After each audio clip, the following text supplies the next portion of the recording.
Hello everyone, this is doctor Jeevesh Yadav. तो संहिता अध्ययन 3 अकॉर्डिंग टू एनसीएसएम सिलेबस यहाँ पे आप लोग देख रहे थे और सीरीज को कंटिन्यू करते हुए आज की क्लास में हम लोग चिकित्सीय स्थान का 18th जो चैप्टर है वो अपन देखेंगे। ठीक है, कास चिकित्सा अध्याय। तो सबसे पहले यहाँ पे कास की निरुक्ति बताया गया। ठीक है, तो कास की निरुक्ति क्या बताए? कासीत शिरः कंठ ऊर्ध्व गच्छति वायुरिति कासः कसा गतौ इत्यस्मात् कासनात् काशः। अर्थात श्वास प्रणाली में किसी पदार्थ के रुकने से प्रकोपित वायु उस पदार्थ को निकालने की चेष्टा करते हैं। तो श्वास प्रणाली में किसी पदार्थ के रुकने से प्रकोपित वायु उस पदार्थ को निकालने की चेष्टा करते हैं, जिससे विकृत शब्द उत्पन्न होते हैं, उसे क्या कहते हैं? कास कहते हैं। ठीक है, तो ये चीज़ याद रखना कि श्वास प्रणाली में किसी पदार्थ के रुकने से प्रकोपित वायु उस पदार्थ को निकालने की चेष्टा करती है, जिससे विकृत शब्द उत्पन्न होता है, उसे कास कहते हैं। इसके निदान बताए गए। क्या क्या निदान है कास के? तो पहला है आपका रुक्ष शीत कषाय द्रवों का सेवन करने से। तो पहला क्या है? रुक्ष शीत कषाय द्रवों का सेवन करने से। दूसरा है गुरु स्निग्ध मधुर द्रव्यों का सेवन करने से। तो दूसरा है गुरु स्निग्ध मधुर द्रव्यों का सेवन करना। तीसरा है अत्यधिक श्रम करने से, तो अत्यधिक श्रम करने के कारण। चौथा है शीतल वस्तुओं का अत्यधिक सेवन करना, तो शीतल जो वस्तु है उनका अत्यधिक सेवन करना। वेगों को रोकने से, तो जो वेग है उनको रोकने से। उपवास से, अत्यधिक मैथुन से, अत्यधिक क्रोध से, ये सभी निदान है। तो रुक्ष शीत कषाय द्रवों का सेवन करने से, गुरु स्निग्ध मधुर द्रव्यों का सेवन करने से, अत्यधिक श्रम करने से, शीतल वस्तुओं का अत्यधिक सेवन करने से, वेगों को रोकने से, उपवास से, अत्यधिक मैथुन से, अत्यधिक क्रोध से, ये सभी निदान है। संप्राप्ति के विषय में बात करते हैं तो इन सभी निदानों का सेवन करने की वजह से वात और कफ प्रकोपित होते हैं। विशेषता अपान वायु और प्रकोपित अपान वायु। तो संप्राप्ति हम देख रहे थे कि निदान का सेवन करने की वजह से क्या होता है? वात तथा कफ प्रकोपित होते हैं। विशेषता क्या है? अपान वायु। और प्रकोपित होकर के अपान वायु ऊपर के स्रोतसों में जा करके क्या करेगा? जो कंठ है, उरा प्रदेश है, सिर प्रदेश है, उसमें प्रविष्ट कर जाता है। तो कंठ, उरा प्रदेश, सिर में प्रविष्ट कर जाते हैं। फिर क्या है? नेत्र, छाती तथा पार्श्व को स्तंभित कर देते हैं। तो नेत्र, छाती तथा पार्श्व को स्तंभित कर देते हैं। शुष्क कास तथा आर्द्रकास कफ युक्त की, मतलब शुष्क कास व आर्द्रकास कफ युक्त जो है उत्पन्न होता है। तो ये यहाँ पे बताया गया है संप्राप्ति में। संप्राप्ति घटक में बात करें तो दोष में वात कफ होता है, विशेषता अपान। ठीक है, अपान वायु। दुष्य में आपका क्या होता है? तो आपका रस वह जो स्रोतस है, ठीक है, तथा रक्त वह है, सॉरी स्वर है। ठीक है, तो दुष्य में स्वर और रस आ जाएगा। अधिष्ठान है उदर प्रदेश, तो उदर प्रदेश क्या है? अधिष्ठान हो गया। स्रोतस में रस वह प्राणवाह स्रोतस है, तो स्रोतस में रस वह प्राणवाह स्रोतस है। पूर्व रूप के विषय में बात करते हैं तो पूर्व रूप में बताया गया है सुखपूर्ण गलास तथा कंठे कंडुष्य भोज्य नाम अवरोधस्य जायते।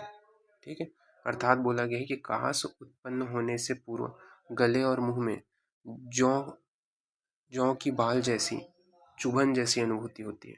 ठीक है, तो कास उत्पन्न होने से पूर्व गले में क्या है और मुंह में जौ की बाल के जैसे चुभन की प्रतीति होती है। साथ ही साथ कंठ में खुजली होगा, तो ईचिंग होगा कंठ में। भोजन निगलने में कठिनाई होगी। ठीक है, तो चुभन हो रहा है तो भोजन निगलने में कठिनाई होगी, सिंपल सी बात है। और खाने की इच्छा नहीं होगी तो भोजन में अरुचि। ये सभी क्या है? पूर्व रूप के अंतर्गत आता है। शूक मतलब कांटे। ठीक है, शूक पूर्ण गलास्तता, यानी कि गले में शूक यानी कि कांटे हैं ऐसा प्रतीत होगा, चुभन प्रतीत होगा। ये चीज ध्यान में रखना। नेक्स्ट है भेद। तो आचार्य चरक ने कास के 5 भेद बताए हैं। तो आचार्य चरक ने कास के 5 भेद बताए हैं। वातज, पित्तज, कफज, क्षयज, छत्तज। तो आचार्य चरक ने कास के कितने भेद बताए हैं? 5 भेद बताए हैं। वातज, पित्तज, कफज, क्षयज, छत्तज। पहले बात करते हैं वातज कास। तो वातज कास के क्या लक्षण है? तो वातज कास के लक्षण है कि उरह प्रदेश, कंठ तथा मुख का सूखा होना। तो उरह प्रदेश, कंठ तथा मुख का सूखा होना। सूखी खांसी का आना, तो सूखी खांसी का आना।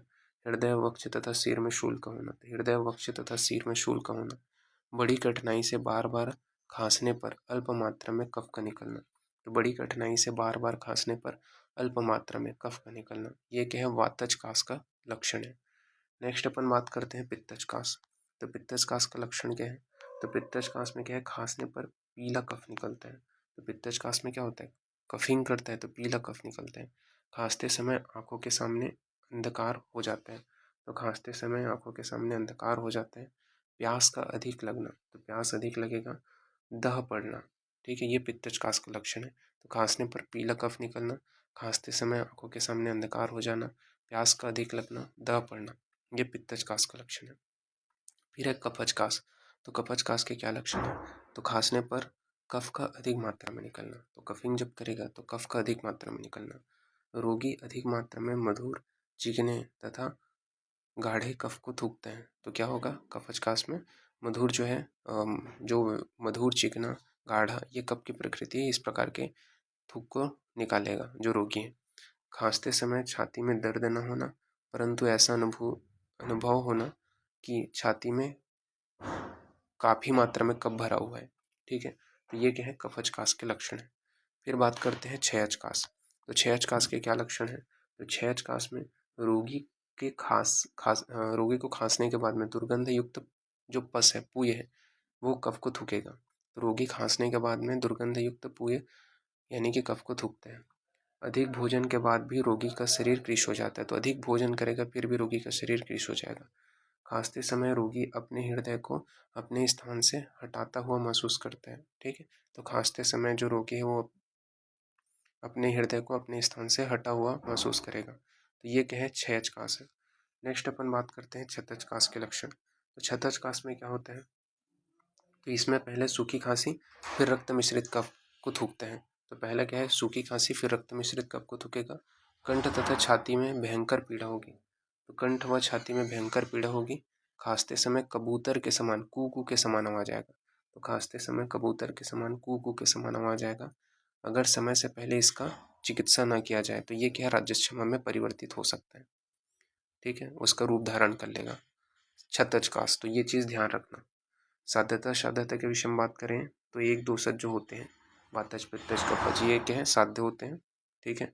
इसके अलावा क्षयज जो कास है, अगर नवीन है तो वो साध्य होगा। अगर रोगी का शरीर क्षीण हो गया है और नवीन है तो वह साध्य होगा। बलवान रोगी को हुआ है तो याप्य होगा। तो ये क्षयज कास है।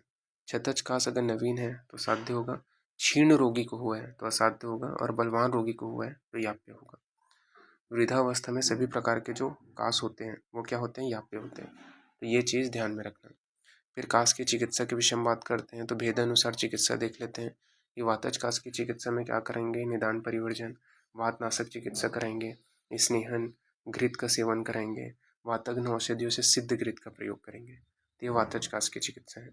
योग में कंटकारी घृत, पिपल्यादि घृत का प्रयोग करेंगे, तो ये चीज़ ध्यान में रखना। फिर पित्तजकास की चिकित्सा में क्या कराएंगे, तो निदान परिवर्जन, पित्तनाशक चिकित्सा, वमन, मदन फल के सेवन द्वारा वमन कराएंगे, ठीक है, मदन फल का सेवन करा करके वमन कराएंगे।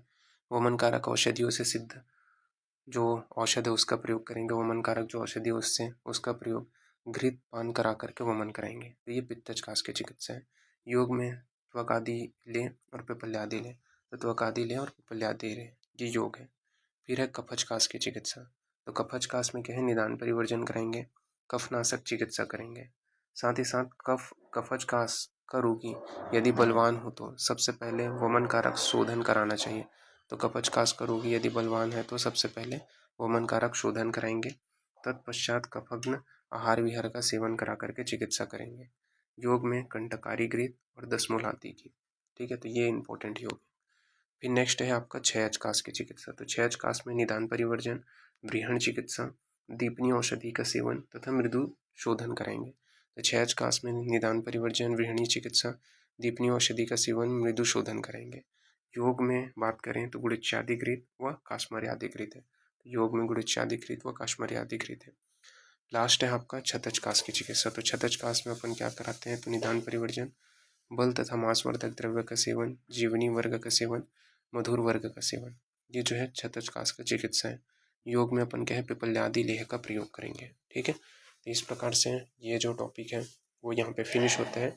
नेक्स्ट क्लास में आगे का कंटिन्यूशन करेंगे। तो अभी के लिए इतना ही। Thank you class.